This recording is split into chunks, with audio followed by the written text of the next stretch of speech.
Hello everyone, my name is Loco and welcome to some more StarCraft 2 Legacy of the Void. Now recently in StarCraft 2 we've been seeing quite a couple of changes as far as unit compositions go. Whereas for example back in the day, in pretty much all of the matchups you had like one or two strategies to go for. Right now it seems that a lot more Zerg players at the very least are mixing it up. So for example in Zerg vs Protoss we see a lot of Zergs first off going for Roaches, then switching into Mutalisk, but then for example going back to watch Roaches again and playing a style that is based around Roach Muta. The same goes for Zerg vs Zerg, where we see that same unit composition pop up as well, but people also for example go Lurker into Muta, into Lurker, into Roach, like really weird unit compositions that really weren't part of the meta game whatsoever just really a few months ago. Now, in the Zerg vs Terran matchup, it seems to be pretty, pretty standard still. You either focus on Roach Ravager or you focus on Mutaling Bane, and those are the two main options that you have. Now, obviously, that doesn't necessarily mean that the meta is going to be changing anytime soon, but I have been experiencing quite some changes as well as far as that matchup goes, in particular while trying out some different things myself. So, in this particular game, I find out that my opponent is going for a little bit of a wonky build. I found out that he's doing something different than the standard is. So what exactly would I consider to be the standard right now? It would be something like a barracks into a second base, so he goes for a quick second command center, then he switches into some Hellion play, maybe some Liberator, Harass, and that sort of thing. Now, in this particular match, I found out that my opponent is basically skipping that whole, like, Hellion shenanigans, and he's just going straight into a heavy bio play. And I figured it's about time to switch it up. So, normally, you either play, like I said, Roach Ravager, or you play Mutaling Bane. Now, there's a couple of advantages to both. First and foremost, obviously, Roach Ravager is great against taking out straight out armies and basically trying to take care of all the armies that the Terran can throw at you, but it's really weak against drops, and later on into the game, it's also not particularly great as, once they finish up their +3/+3 upgrade, that unit composition just sort of seems to fall off. But it's really good for early game play as you don't really need to worry about any shenanigans whatsoever. You can just sort of, make a couple of Roaches and basically be safe against everything that the Terran can throw at you. Then, the advantages of Mutaling Bane is that it's really good against drop play. It's really good for like late game transitions as well, but the early to mid game part of the game is substantially more difficult, plus you need to micro your ass off in order to properly make that unit composition work. So, there's advantages to both, right? And in this particular case, I wanted to go for Roach Ravager, which is the style that I have basically been playing exclusively in all of the Zerg vs Terran in Legacy of the Void. Now, back in the day, I used to play a lot more Mutaling Bane, and I like the fact how it plays out. I just find it really difficult to make it work properly against Terran right now with all the different builds that they've got. Now, one of the things that I've also started incorporating into my own play, and that actually led me to go for a bit of a different unit composition, is the fact that I've been going a lot more for Overlord Scouts. So as you can see right now, I'm trying to take that third base after analyzing that my opponent took the natural. Sadly, as you will be able to find out very shortly, that drone does end up falling there, and my Zerglings are going to be forced to run. Link speed isn't quite done yet, so I'm not going to be able to escort the worker. But very shortly, at around 3 minutes and 30 seconds, is when I start flying in that Overlord, or at the very least, when I mean to be flying in that Overlord. And I've been doing that in Zerg vs Terran and in Zerg vs Protoss, and it's been giving me some good information. So there we go. I'm going to be flying in the Overlord. I know that he's got Marines out on the other side of his base, but I'm trying to get a peek here at what his buildings are like. So I'm trying to figure out whether or not he's got a command center out, whether or not he's got something, a little bit more cheesy out, whether or not he's adding on an extra barracks, and this is what I find here. So, first and foremost, I see these units right here, right? These buildings. I know he's got 2 factories. I know he's probably getting Stimpack in this one. This seems to be the standard. If you see the little green light that is turned on right there, you can basically assume it's going to be Stimpack at this point in the game.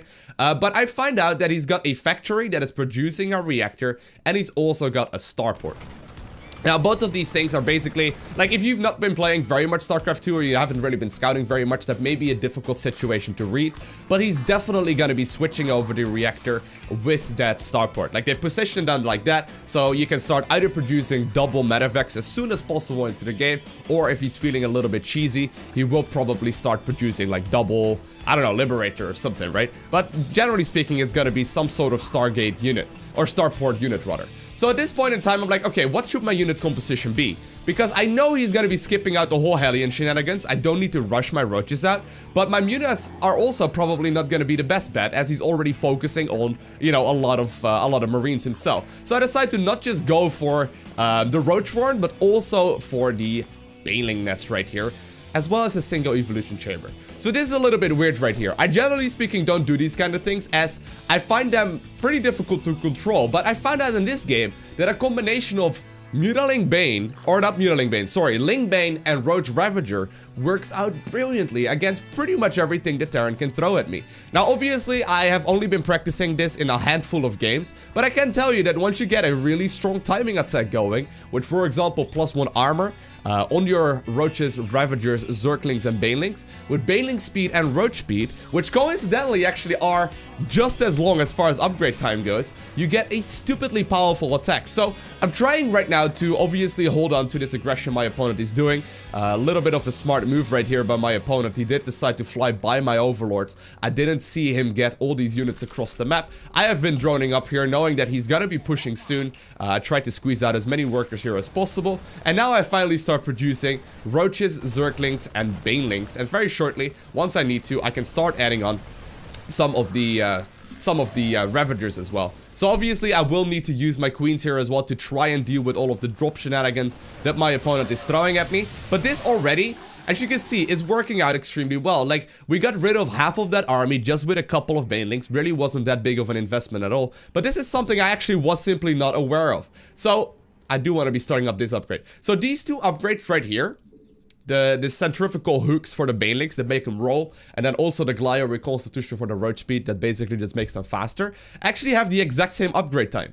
They have the exact same upgrade time. So in many games, I have found that you can actually push out with a really big army with Roach Ravager, Zergling, Baneling, right when those two finish, and your opponent can do very, very little against it. Now in this particular match, my opponent is going to be a little bit more annoying, but I found out that these upgrades right here, these group of upgrades are really good. Basically, if you get the +1 carapace, your Banelings are a lot better against things such as, for example, siege tanks, and it can actually not get one-shot very easily at all. So I'm going for a mix-up between Roach, Ravager, Zergling, Baneling, and obviously, if I want to, I could transition into Mutalisk as well. And I know that is something that some of the pros have been doing as well at the very highest level of play. It's very difficult to make those transitions, however, just because it's obviously pretty expensive to put up a Spire, and if you're not macroing very well, that's going to be something that could cost you quite easily.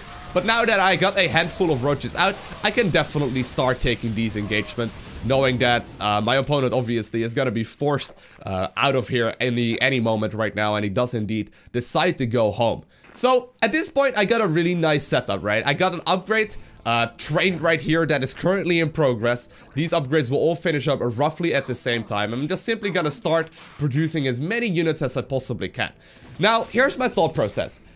I go heavy Roach Ravager here initially. I try and make as many roaches here as I possibly can, because Zerglings finish up much faster than roaches do, plus they move much faster. So as long as I reinforce, right, when I'm fighting with Massling, they're gonna be able to catch up to my Roach Ravager really easily.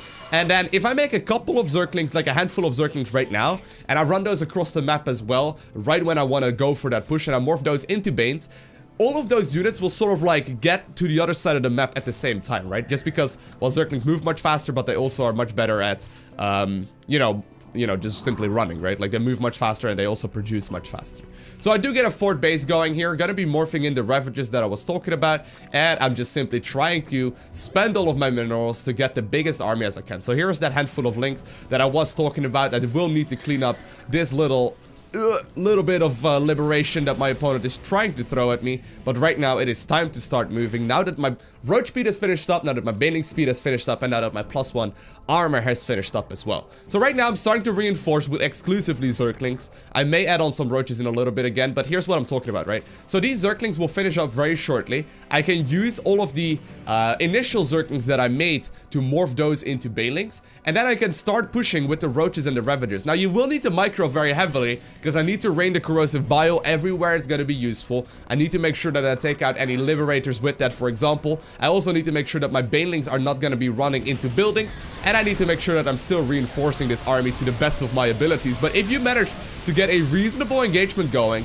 the Roach Ravager Zergling Baneling army is extremely powerful. So a couple of cool findings with it as well. If you are being under pressure, for example with drops, obviously you can just attack move back with the Zerglings that you've got, morph those into Banelings, and you're gonna be a-okay defending any kind of drop play. And at the same time, obviously, if you need to pull back all the way from the other side of the map, you can just do so with the Zerglings. They will be fine for defending. They just can sort of like leave your Roach Ravager in there.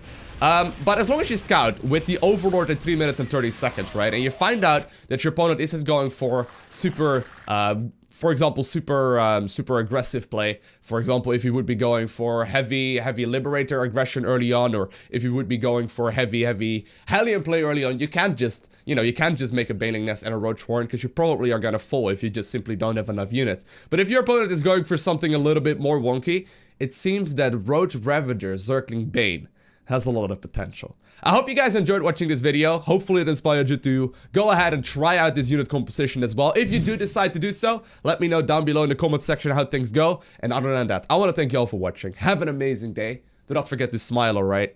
And I'll see you in the next one. Boom!